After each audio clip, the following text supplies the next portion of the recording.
con ropas blancas, de todas las naciones, pueblos, tribus y lenguas, que no la puede contar nadie de tan numerosa que es. ¿Quiénes son? ¿Y de dónde vienen? Y Juan dice que la respuesta que dio es, no lo sé, no lo sé. Qué curioso que en ese momento Juan no sabía la respuesta y tú y yo sí la sabemos, porque tenemos todo el manual, toda la Biblia escrita, ¿no?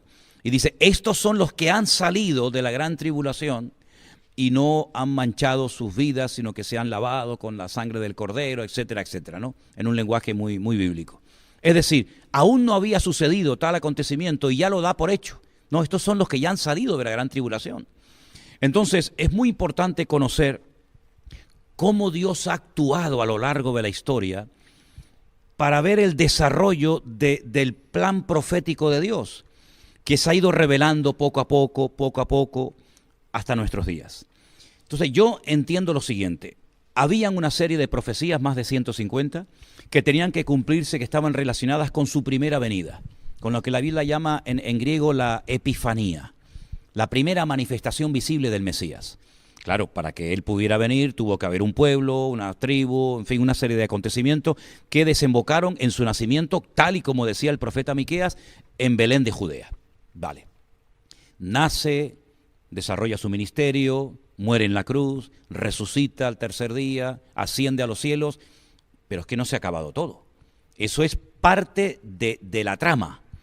Ahora queda una segunda parte.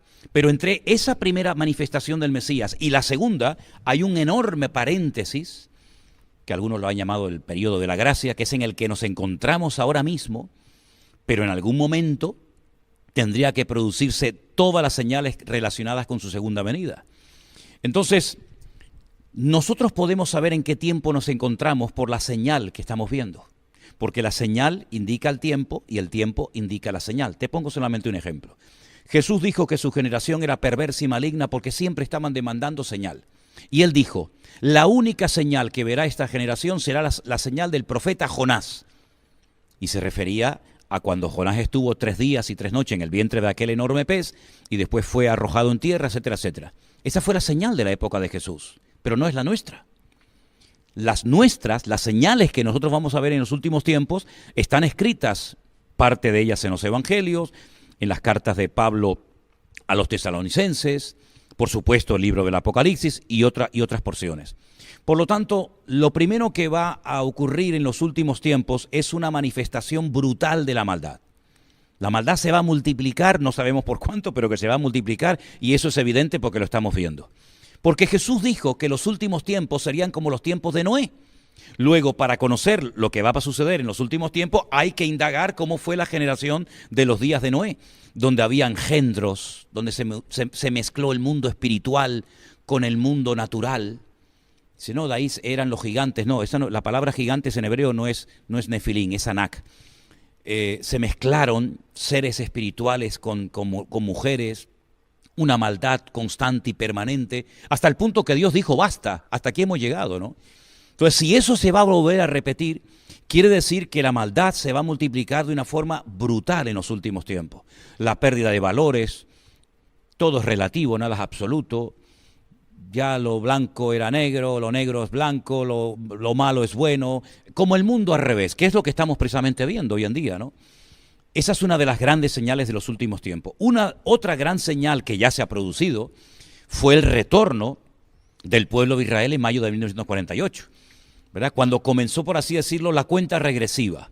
Esa profecía durante siglos no se había producido, pero ya es un hecho. Ya hay un país llamado Israel, con su bandera, con su himno, con su población, etcétera, etcétera. La recuperación de la ciudad de Jerusalén, que por más de 2000 años no le perteneció al pueblo de Israel, cuando en junio del 67 se pudo recuperar la perla, ¿no? Que es la ciudad de Jerusalén, la ciudad eterna del pueblo de Israel. Y ahí comenzaron una serie de acontecimientos muy interesantes. Cosas que se han dado, por ejemplo, en Europa, el continente donde se han llevado las 2 batallas más grandes de la historia de la humanidad, la Primera y la Segunda Guerra Mundial, donde han muerto millones de seres humanos. Hoy en día somos amigos, comemos juntos alrededor de una mesa, alemanes, franceses, españoles, italianos, ingleses, etcétera. Esa es otra de las señales de los últimos tiempos. Y tantas cosas que vemos. Pero hay una señal que se tiene que producir sí o sí. y yo creo, y lo puedo demostrar, creo, con la Biblia, es la manifestación de un personaje que recibe muchos nombres. El más conocido, el anticristo. Pero, por ejemplo, en el libro de Daniel se le conoce como el cuerno pequeño. Pablo lo llama el hijo de pecado, o el hombre de pecado, el hijo de perdición, el inicuo. Va a ser un líder político con una capacidad brutal, con una unción diabólica fuera de lo común, hasta el punto que es la primera vez en la historia que Satanás unge a una persona y le permite ofrecer lo que él nunca ha ofrecido a nadie, paz y seguridad. Ese personaje político, que está a punto de levantarse, va a ser el que va a dar el pistoletazo de salida a lo que se llama el tiempo de angustia de Jacob o la gran tribulación, que dura 7 años, divididos en 2 periodos perfectamente diferenciados, de 1260 días o 42 meses o 3 años y medio, o como dice Daniel, tiempos y la mitad de un tiempo, y todos esos sellos, trompetas y copas que menciona el libro del Apocalipsis se van a ir desarrollando poco a poco. ¿Qué es lo que ocurre con esto? Algo muy importante. ¿Dónde está la iglesia? ¿Dónde encaja el pueblo de Dios en todo esto? A mí me enseñaron, en la escuela bíblica en la que estudié hace más de 40 años atrás, que la iglesia no iba a ver nada de esto, que la iglesia iba a ser arrebatada, la iglesia no iba a ser trasladada a las bodas del Cordero, mientras en el mundo se llevaba a cabo la gran tribulación, y finalmente volveríamos, ¿verdad? Que es cuando todo ojo le verá y toda rodilla se doblará. Bueno, pues esa teoría, porque no es doctrina bíblica, aunque se enseña como doctrina bíblica, la inventó un cura. La inventó un sacerdote, aproximadamente 150, 160 años más o menos, ¿no? Y el señor Scofield la incluyó como comentario en la Biblia y cayó muy bien, que la iglesia no iba a pasar, ni iba a haber absolutamente ninguna señal que tiene que ver con la gran tribulación. Pero eso no es bíblico. La Biblia dice cuándo se producirá el arrebatamiento de la iglesia y la primera resurrección. Dice, he aquí os digo un misterio. No todos dormiremos, pero todos seremos transformados en un momento y en un abrir y cerrar de ojos. Porque se tocará la trompeta y los muertos en Cristo resucitarán primero, luego nosotros los que vivimos seremos arrebatados para recibir al Señor en el aire y así estaremos siempre con Él. A la final, trompeta. A la final, trompeta. Señores, ¿cuál es la final trompeta? Pues la que cuenta el libro del Apocalipsis, que dice que son 7 toques de trompeta. Lean ustedes en el Apocalipsis qué ocurre cuando se toca la 7ª trompeta y se van a dar cuenta que tiene que ver con el arrebatamiento de la iglesia y con la primera resurrección, porque la Biblia habla de 2 resurrecciones. Y lo viene diciendo ya desde Daniel capítulo 12, que unos resucitan para vida eterna y otros para condenación eterna. Y esa primera resurrección se produce al final de la 7ª trompeta, como dice Pablo, como misterio revelado en 1 Corintios capítulo 15, versos 51, 52. Por lo tanto, yo creo que estamos a punto de ver la manifestación del anticristo. Y yo sé que algunas personas se pueden llevar las manos a la cabeza diciendo, pero si a mí me enseñaron que eso no lo íbamos a ver. Bueno, es que usted tiene que comprobar a la luz de las Sagradas Escrituras si lo que le enseñaron, si su teología coincide con la Biblia, o usted quiere que su teología o que la Biblia coincida con su teología. Por consiguiente, yo creo que estamos en el tiempo más interesante de la historia de la humanidad, porque estamos a punto de ver, y de hecho ya hemos comenzado a ver, el cumplimiento profético de muchísimas cosas.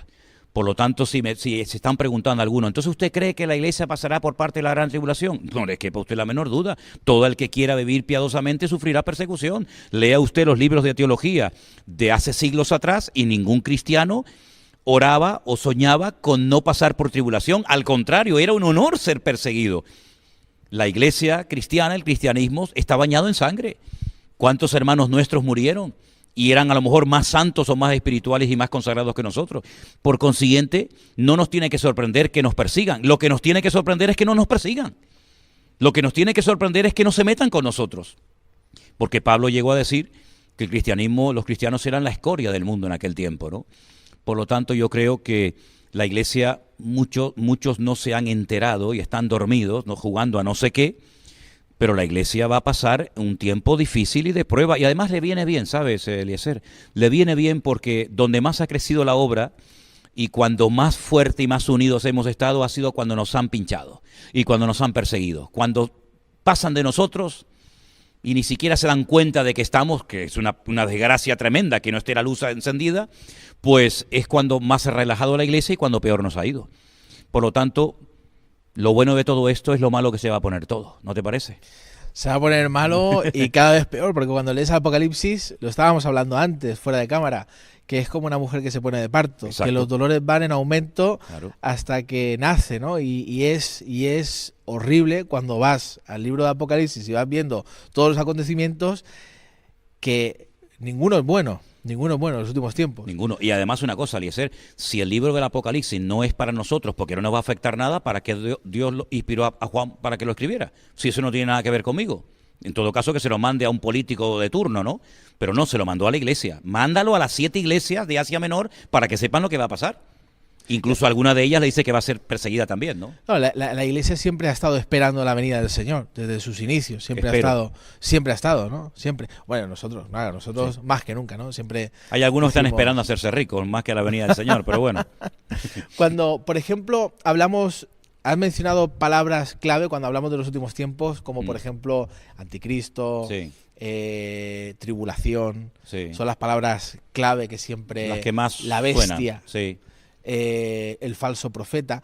Cuando hablamos de falso profeta y anticristo, ¿quién es el falso profeta? Son dos personajes diferentes. Claro, ¿quién es el falso profeta Exacto. y quién es el anticristo? Mira, eso lo explica perfectamente Apocalipsis capítulo 12 y 13, ¿vale? Esos dos capítulos para mí son claves en ese libro. Para mí esos dos capítulos, si se logran entender, bueno, puedes avanzar y disfrutar mucho en la lectura y en el estudio de esos libros. El falso profeta es un líder, digamos, religioso. Es un falso profeta, es un falso predicador, un falso exponente del Evangelio. Pero no deja de ser un exponente del pseudo-evangelio, ¿no? Y el anticristo es un líder político. Ambos se asocian, aunque después el anticristo se vuelve contra el falso profeta y lo destruye, pero digamos que hacen un tándem, ¿no? Se casan durante un tiempo. Los datos del falso profeta son espectaculares.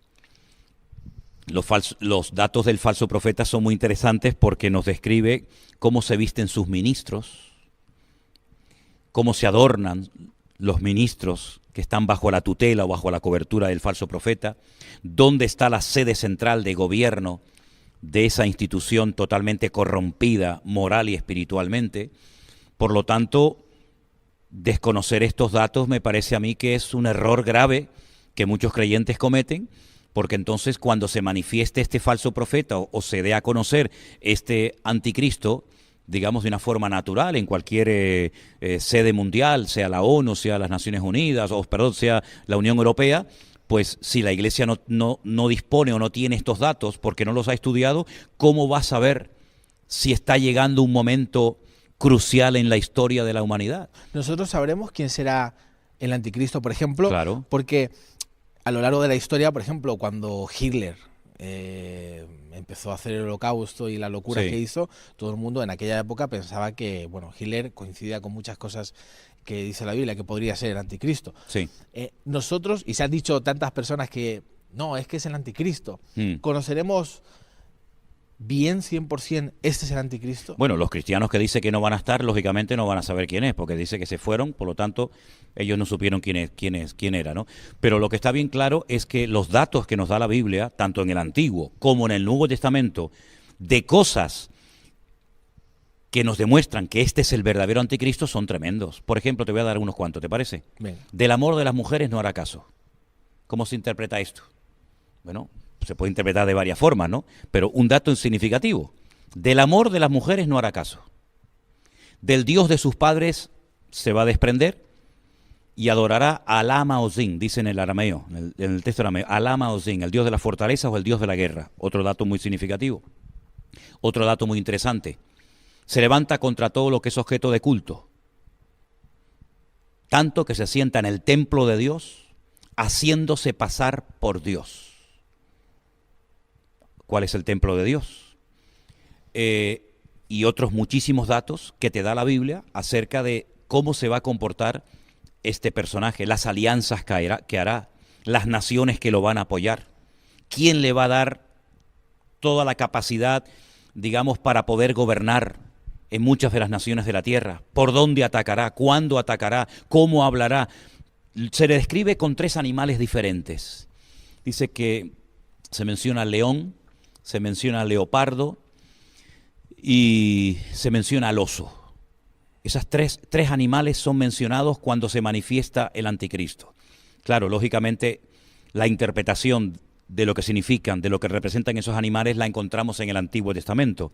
En uno de los sueños que tuvo Daniel, cuando dice que él una noche vio a un león alado, después dice que vio a un oso, y después dice que vio a un leopardo con 4 cabezas. Después vio una bestia, pero en esta ocasión dice que cuando el Señor le da la interpretación del sueño, el león representa al imperio babilónico, el oso representa a los medos persas.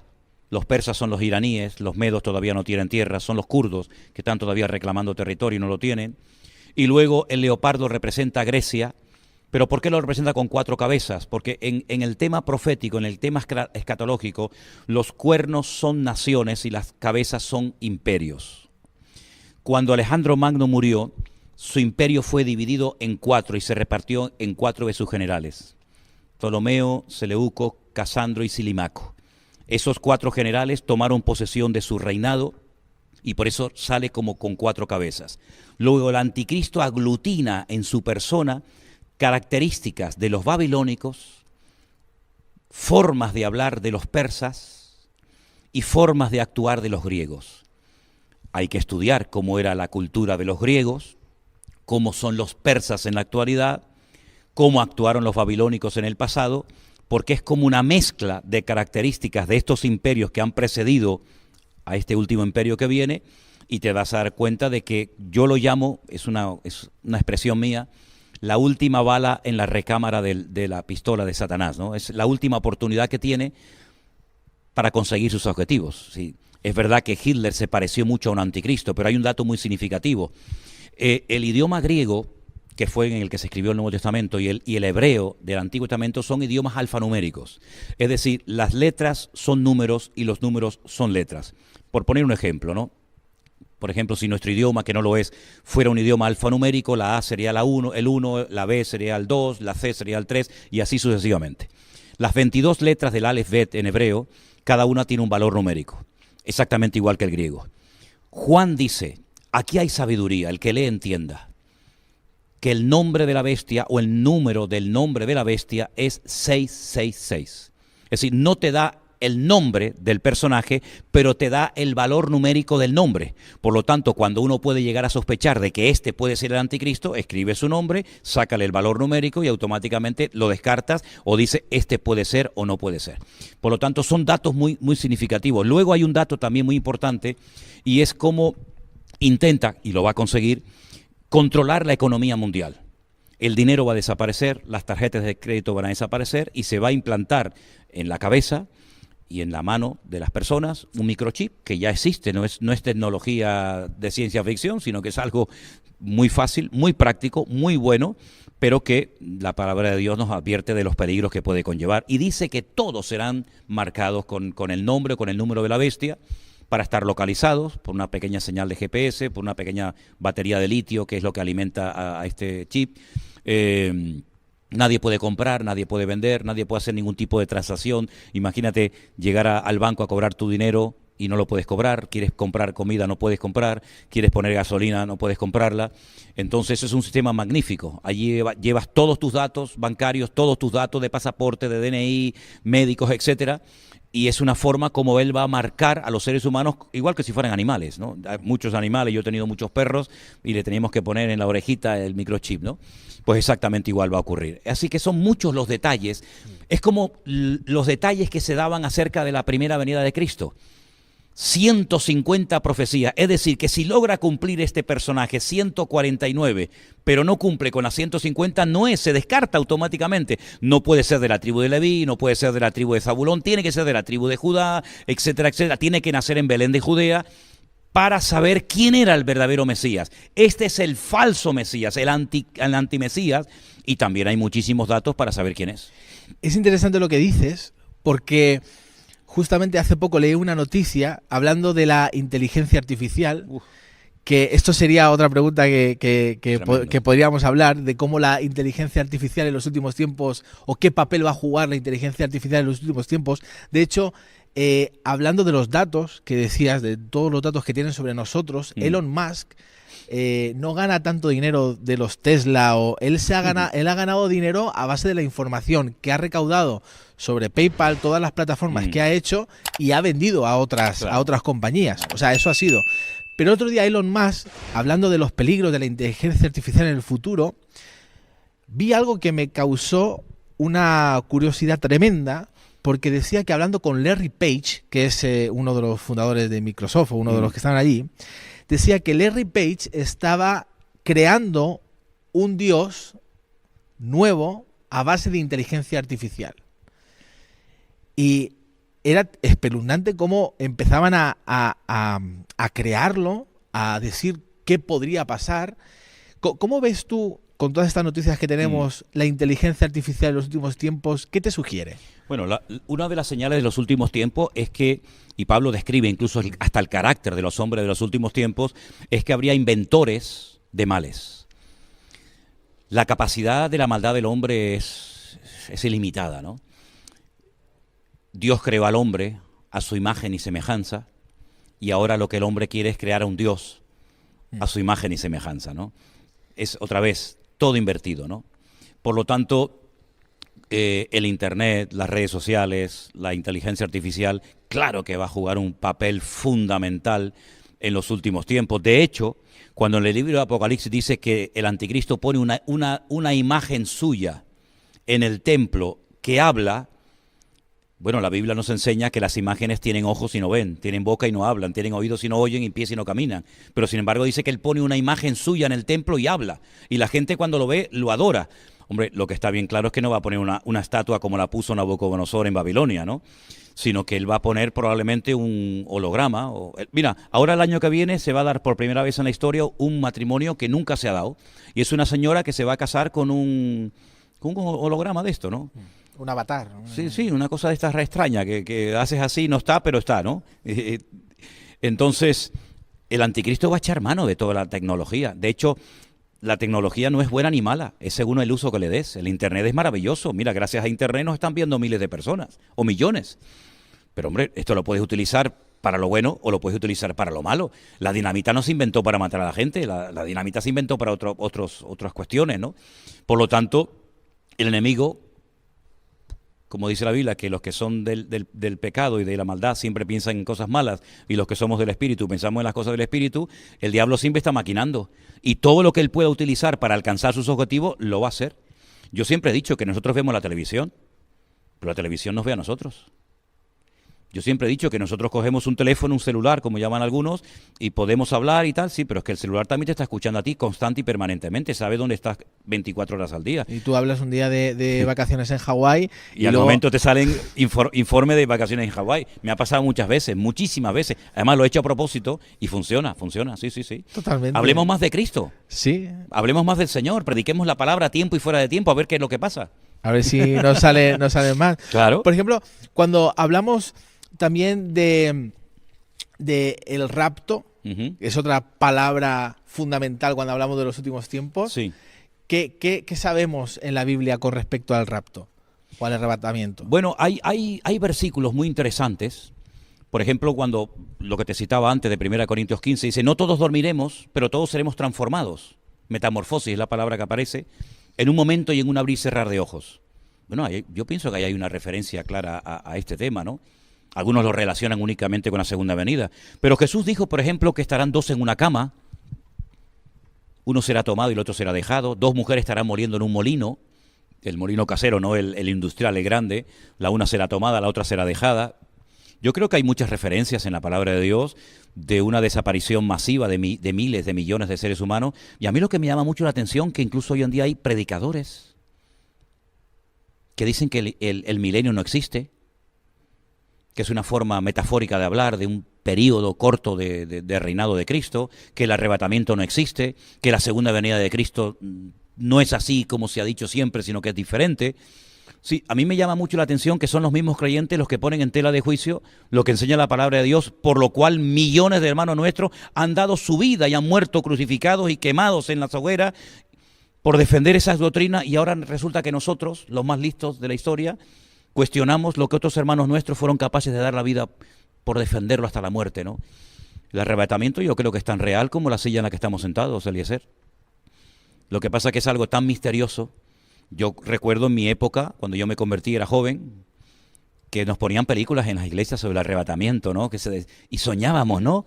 Y nos asustábamos cuando mirábamos a un lado y no estaba el hermano y decíamos, nos habremos quedado, ¿no? Parece como que eso se ha ido perdiendo, nos hemos entretenido en otras cosas, y es que el enemigo es un experto en entretener a la iglesia. Porque ya a los inconversos ya los tiene en la saca, ya los tiene en el bolsillo, ya son de él. Pero entretiene a los jóvenes, entretiene a los creyentes con otras historias, con otras metas, con otros objetivos, y nos olvidamos de que esta es una de las cosas más maravillosas del mundo, ser arrebatados en vida. Yo siempre prediqué durante toda mi vida que yo no iba a morir. Era mi anhelo, ¿no? No sé, no lo puedo decir a ciencia cierta, pero yo no voy a morir, yo voy a ser arrebatado con el Señor. Pero decir esto hoy en día en ciertos ambientes, decir, este tío está loco, ¿cómo que no va a morir? Eso del rapto no existe. Yo digo, ¿pero qué es lo que ha pasado? ¿Qué es lo que ha pasado de un tiempo a esta parte? Bueno, Dios lo sabe, ¿no? Sí, totalmente. Cuando hablamos, se me ha traspapelado una cosa que tenía para decirte, cuando dice todo ojo le verá, sí, cuando Él venga. Eso es en su segunda venida. En su segunda venida. Eso es en su segunda venida. Ahí, por ejemplo, muchas personas cuando empezamos a tener teléfono móvil y demás, decimos, ahora cobra sentido porque todo el mundo con la pantalla en un directo, por ejemplo, en cualquier plataforma digital, tú puedes ver qué está pasando. ¿Y el que no tiene teléfono? ¿No lo veo o qué? Claro, por eso te digo, este acontecimiento para ti, ¿cómo se va a dar? Mira, ¿sabes lo que pasa? Que nosotros no podemos interpretar la Biblia con los parámetros del siglo XXI. Pero cualquier pasaje no podemos interpretarlo ni como cristianos, y menos el Antiguo Testamento. Imagínate las barbaridades que yo he tenido que escuchar a veces cuando, por ejemplo, dicen, no, es que hay un texto en Isaías, capítulo 6, el llamamiento de Isaías, donde dicen los serafines, santo, santo, santo es el Señor, y entonces santo el Padre, santo el Hijo, santo el Espíritu Santo. Oiga, mire, si usted quiere hablar del Padre, del Hijo y del Espíritu Santo, hay miles de versículos mucho mejor que ese. El tema es que en el hebreo no existe el superlativo. Entonces lo que se tiene que hacer es repetir la palabra. Por ejemplo, en nuestra Biblia tenemos un versículo que dice, tú guardarás en completa paz aquel cuyo pensamiento en ti persevera, por cuanto en ti ha confiado. Oiga, ¿la paz es completa o no es completa? Si es de Cristo, es completa. ¿Por qué dicen paz completa? Es que en el hebreo no dice así. En hebreo dice shalom, shalom, paz, paz. Porque no existe superlativo, entonces hay que repetir la palabra, ¿verdad?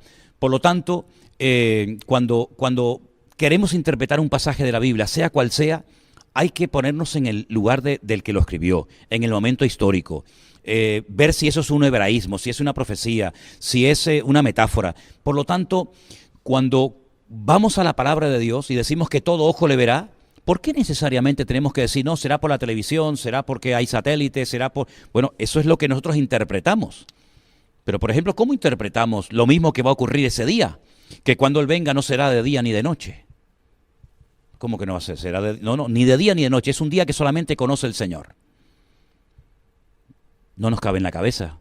Él dijo, si os he hablado en términos terrenales y no me entendéis, si os hablara en una dimensión espiritual más elevada, no me entenderíais. ¿Cómo es posible que el primer día de la creación Él dijo, sea la luz, y fue la luz, y hasta el cuarto día no creó el sol? Entonces, ¿cuál era la luz? Primer día, segundo día, tercer día, había luz, pero no había sol, ni luna. No lo entiendo. Claro, no lo entiendes porque tú lo interpretas desde lo que tú conoces, pero es que hay que ponerse al otro lado. Por lo tanto, el de todo ojo lo verá. Yo no sé si va a ser por el teléfono. Bueno, y el que vive en la selva no verá que Cristo vino. Y el que no tiene teléfono, o el que está en un submarino, no se enteró que Jesús vino. Yo creo que será algo tan espectacular que no hay forma de poder interpretar con la tecnología y con el conocimiento que tenemos actualmente cómo será el acontecimiento más grandioso de toda la historia de la humanidad que llevamos miles de años esperando cuando Él venga en las nubes, y será algo realmente increíble. Claro, lógicamente los que no creen en el Señor ni leen su palabra dirán que estamos locos, ¿no? Pero bendita la cura, porque esta es la bendita esperanza de la Iglesia. En el momento en el que nosotros no vivamos con la expectativa de que mañana me voy con el Señor, ¿A qué nos estamos dedicando? Yo predico y vivo hoy como si fuera el último día de mi vida. Porque hace años me dijeron que me quedaba poco de tiempo de vida y mi vida cambió completamente. Y entonces me doy cuenta de que ya no podemos hacer planes a tan largo plazo. A mí esa gente me dice, no, yo tengo la agenda llena para los próximos 5 o 6 años. A mí me dan miedo, yo digo, como si fueras dueño de tu vida, ¿no? Si ahora salimos de aquí, sabe Dios si esta es la última entrevista o el último programa que hacemos en la vida, ¿no? Por lo tanto, ese día va a ser maravilloso y yo estoy esperando que llegue. Vivo con ese sueño y con esa ilusión. Totalmente. Me encanta escucharte porque me apasiona. Mira, es que esto es una maravilla, Eliezer, esto es lo más bonito del mundo. Es lo más bonito. Yo me acuerdo cuando era pequeño, mi abuela siempre me hablaba de Gog y Magog. Oh, sí, claro. De Rusia y China. Ese. Siempre. Uy, ¿qué capítulos has tocado? Madre mía. Siempre. Y me hablaba. ¿Te das cuenta? ¿Qué papel tiene? Y siempre que había una noticia de Rusia o de China, sí. ahí saltaba la abuela siempre. Tocaba el texto. ¿Tu abuela te hablaba de eso? Siempre. Pregúntale a los chavales hoy en día por Gog y Magog. Muchos dicen, ¿de quién? ¿Te das cuenta de lo que hablaban nuestros antepasados? Totalmente. ¿Te das cuenta de lo que hablaban? Siempre hablaban de la venida del Señor. Claro. Siempre. Nos prepararon para eso. Y no estamos preparando a esta generación claro que no. para la venida del Señor. Claro que no. Por eso quería hablar de este tema también, entre otras cosas. Por Dios. Pero, Gog y Magog, ¿qué papel tiene Rusia y China en medio de la venida del Señor? En esos capítulos que tú has mencionado, ya desde el 36 de Ezequiel es espectacular, porque ahí nos habla del Valle de los Huesos Secos. El Valle de los Huesos Secos es el cementerio, uno de los cementerios más antiguos del mundo, que está en el Monte de los Olivos, donde los judíos entierran a sus muertos, los que pueden, porque ser enterrado ahí vale muchísimo dinero, porque ellos creen que como el Mesías viene de la parte del Monte de los Olivos, pues serán los primeros en resucitar. Cuando el profeta Ezequiel estaba en el cautiverio en Babilonia, el Señor le mostró que ese valle de los huesos secos resucitaría. Y dice, háblales, profetízales, para que entre el Espíritu en ellos. Y es como una visión profética de la restauración nacional y espiritual de Eretz, Israel. Yo siempre digo Eretz, tierra de Israel, y no Mediná, Israel, que es el Estado de Israel, porque son dos cosas diferentes, ¿no? Para diferenciar una cosa de otra. A partir de ese capítulo en adelante, vemos que Israel, una vez que es restaurado, que ya ha sido restaurado, por lo menos a nivel nacional, mayo del 48, todavía espiritualmente no, todo se va a ir dando de una forma espectacular. Gog, Magog, Mesed y Tubal son lugares y personajes que se mencionan en los capítulos de Ezequiel, y dice que atacará a Israel entrando por el norte, es decir, por los famosos Altos del Golán, que Israel conquistó en el año 67, pero que por ahí entrará una multitud de millones de personas con el objetivo de destruir al pueblo de Israel y con el objetivo de conquistar la ciudad de Jerusalén, que es, como dicen los judíos, el ombligo del mundo, el lugar de donde Dios creó la tierra, ¿no? Por lo tanto, China y Rusia un papel fundamental. Rusia va a atacar a Israel. Rusia ya está en el norte, ya está en Siria. Rusia está como loco por atacar a Israel. ¿Por qué no ha atacado? Porque Dios no se lo ha permitido. Pero que lo va a atacar no te quepa la menor duda. ¿Por qué tiene tantas ganas de atacar a Israel? Porque esto es hay que entender todo esto desde un trasfondo espiritual. Por eso cuando uno ve las noticias, cuando uno ve la televisión, todos hablan de lo que hay que hacer, de lo que no hay que hacer, el Estado palestino, que los judíos son buenos, que los otros son malos, pero nadie habla del trasfondo espiritual de todo. Aquí hay un trasfondo espiritual. Y ese trasfondo espiritual, ¿cuál es? Es el mal contra el bien. El que destruya al pueblo de Israel demuestra dos cosas. O que Dios no existe, o que Dios es mentiroso. ¿Por qué? Porque Dios dijo que ese país nunca podría ser destruido. Porque Él ha decidido, Él ha pactado con ese pueblo de que Él lo va a defender y ese pueblo va a caer de rodillas y sí o sí, quieran o no quieran, les guste o no, van a terminar reconociendo y mirando a aquel que traspasaron, es decir, al Señor Jesucristo. Por lo tanto, es un conflicto espiritual. Es el reino de las tinieblas contra el reino de luz. Date cuenta que Israel es el único país de Medio Oriente que tiene otro Dios diferente a los jordanos, a los egipcios, a los iraníes, a los libaneses. Entonces es un país que es una piedra en el zapato. Y aparte de eso, no nos olvidemos de que para el Islam es un insulto. ¿Cómo no podemos con un país tan pequeño que representa el 0,2% de la población mundial? Y es un país que no tiene más de 300 kilómetros de largo. ¿Cómo es posible que no podamos destruir a este pueblo después de 7 guerras? Y ahora, otra vez que están en guerra. Bueno, es que Dios está protegiendo a ese pueblo. Dice que Él no se dormirá el que guarda a Israel no se dormirá, ¿no? Por lo tanto, hay un odio, no solamente contra Israel, sino contra el Dios de Israel. Porque es el espíritu de Amalek, el que se levantó contra el trono de Dios. Y tendréis conflicto, guerra, de generación en generación. Amalek murió, pero el espíritu de Amalek sigue vivo. Lo tomó Hitler, lo tomarán los enemigos de los últimos tiempos, y el objetivo no es destruir solo al pueblo de Israel. El objetivo es borrar a Dios de la faz de la tierra. Y ya me contarás a mí si alguien puede borrar a Dios de la faz de la tierra. Es una guerra inútil, pero lo siguen intentando, lo siguen intentando, lo siguen intentando. Y cada vez que lo intentan, no solamente pierden, sino que además se demuestra que el Dios que controla la historia es el Dios de Abraham, de Isaac y de Jacob, y no hay otro Dios fuera de él. ¿Crees que esta generación va a experimentar todo lo que estamos hablando acerca de la segunda venida del Señor? ¿Crees que verá? Muchas cosas sí. Si analizamos cronológicamente el libro del Apocalipsis, yo creo, y es mi opinión personal, claro, me llevaría mucho tiempo demostrar contextos bíblicos y todo esto, que yo creo que la iglesia pasará la primera parte de la gran tribulación, los primeros 3 años y medio. Y todo lo que la Biblia relata que va a pasar en esos 3 años y medio, lógicamente lo veremos. Que Dios nos protegerá, que Dios nos cuidará, siempre lo ha hecho.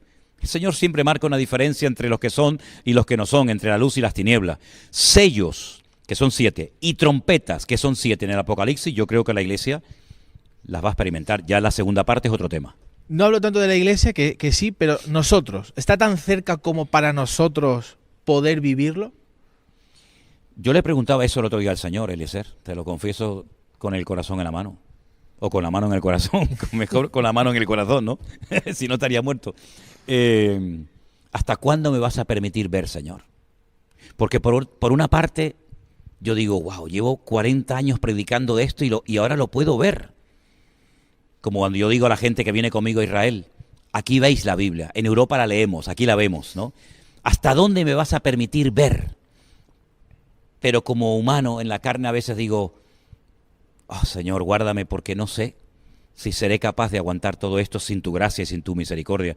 Aparte tengo un nieto precioso de 1 añito y pienso mucho en él, ¿no? ¿Qué mundo le vamos a dejar a nuestros hijos y a nuestros nietos?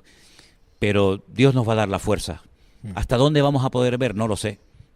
Pero la verdad que el horizonte, humanamente hablando, crea mucha preocupación. Sí, porque desde el 2020, no sé si es una sensación solamente mía, desde el año 2020, cuando empezó la pandemia, yo personalmente he visto una aceleración de los tiempos, el Señor me habló de esto. Claro. Increíble, brutal. O sea, hemos pasado una pandemia y 2 guerras que estamos atravesando y otras cosas más que se están levantando y muchos rumores como nunca antes en la historia. No, y ¿sabe lo que pasa? Que, por ejemplo, hoy en día en 1 hora ocurre lo que no ocurrió antes en 1 década. Por ejemplo, lo de la pandemia, lo del marzo del 2020, que ya vamos a hacer 4 años, dentro de poco.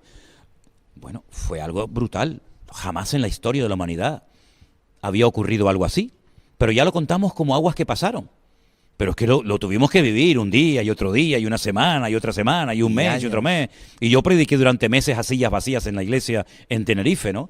Que te quiero decir con todo esto que ahí vimos cómo en 1 hora te sale un anuncio en televisión y te dice todo el mundo para adentro y nadie podía salir a la calle. ¿Hasta cuándo? Bueno, ahora sabemos hasta cuándo duró, ¿no?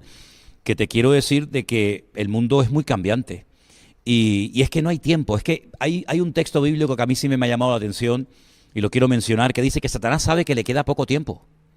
Pero claro, este versículo se escribió hace 2000 años. Y si hace 2000 años Satanás sabía que le quedaba poco tiempo, ya me contarás a mí ahora, pues le quedarán horas. Le quedarán horas. Si tú le preguntas a muchos judíos ortodoxos, hasídicos en Israel, oye, ¿cuánto tiempo falta para que venga el Mesías? El Mesías desde su punto de